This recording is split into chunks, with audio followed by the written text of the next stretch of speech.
नमस्कार छात्रों।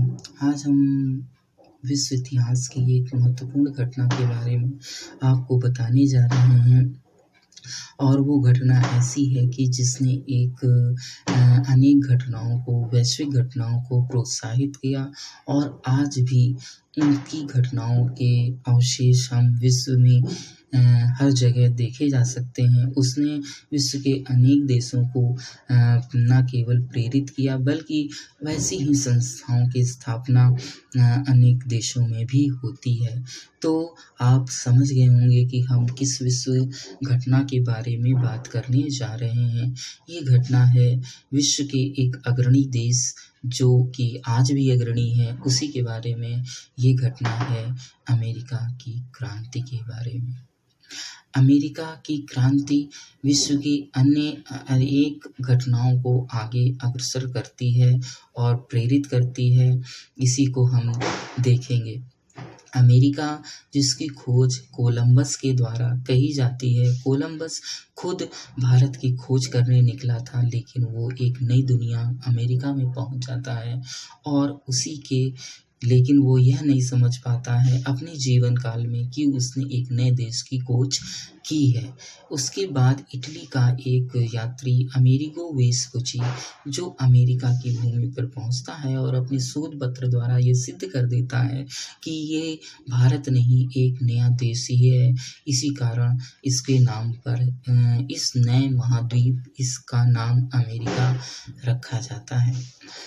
तो नए देश के साथ खोज होने के साथ ही उस पे उपनिवेश बसाने की होड़ भी होती है और इसी होड़ में जो है पहले पुर्तगाल और स्पेन आगे रहते हैं, लेकिन कालांतर में ब्रिटेन इस होड़ में आगे निकल जाता है।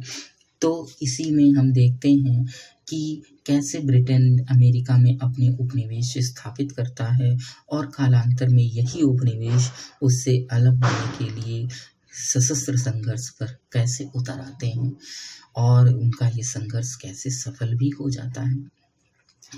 तो हम ये देख रहे हैं कि सबसे प्रारंभ में ब्रिटेन अपने लोगों को जो ब्रिटेन के वही लोग जाके उपनिवेशों में बसते हैं जो थोड़े ब्रिटेन की कैथोलिक नीति से अप्रसन्न रहते हैं और ब्रिटेन भी उन अपराधियों को या अन्य देशों के लोगों को भी अमेरिका में बसाने के लिए प्रोत्साहित करता है ताकि जो है एक नई विशाल भूमि में जो है लोग बस सकें और उपनिवेशों की संख्या उसकी भी बढ़े और उसकी ताकत भी बढ़े।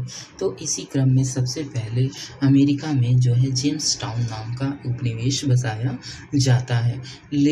और ऐसे ही उपनिवेश बसते बसते अमेरिकन क्रांति के पहले अर्थात 18वीं शताब्दी के अंत में तक 13 उपनिवेश ब्रिटेन के अमेरिका में स्थापित हो चुके होते हैं।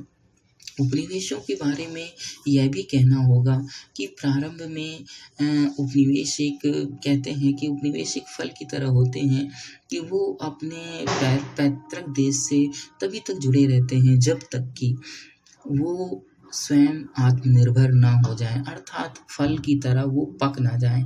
एक बार जब फल पक जाता है तो वो अपने वृक्ष से अलग हो जाता है।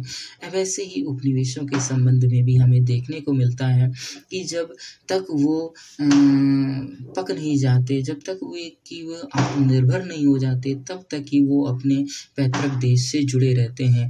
बाद में वो स्वयं ही जब उनका विकास पैतृक देश के कारण ही अवरुद्ध होने लगता है तो इसी कारण वो पैतृक देश से अलग होने की कोशिश भी करने लगते हैं। ऐसा ही कुछ हमें अमेरिका में भी देखने को मिलता है कि एक बार जब अमेरिकन उपनिवेश अपने आत्मनिर्भर हो जाते हैं और उन्हें ये लगने लगता है कि ब्रिटेन जो उनका पैतृक देश है वही उनके मार्ग की सबसे बड़ी बाधा बन चुका है, तो वो ब्रिटेन से इसके विरुद्ध आवाज़ उठाते हैं। लेकिन जब वो आवाज़ नहीं सुनी जाती है तो उन्हें सशस्त्र क्रांति का मार्ग भी अपनाना पड़ता है।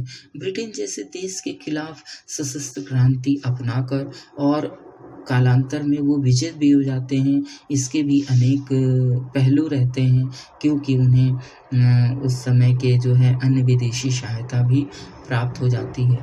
तो इस विदेशी सहायता के बल पर ही और स्वयं के संघर्षों के कारण भी अमेरिका जैसा उस समय का छोटा और शक्तिहीन देश भी ब्रिटेन जैसी महाशक्ति पर विजय पा लेता है और विश्व को कुछ नई संभावनाएं देता है, विश्व को कुछ नई दिशाएं देता है, विश्व को कुछ नई शब्दों से परिचित कराता है, जैसे गणतंत्र, लोकतंत्र, संघ और संविधान।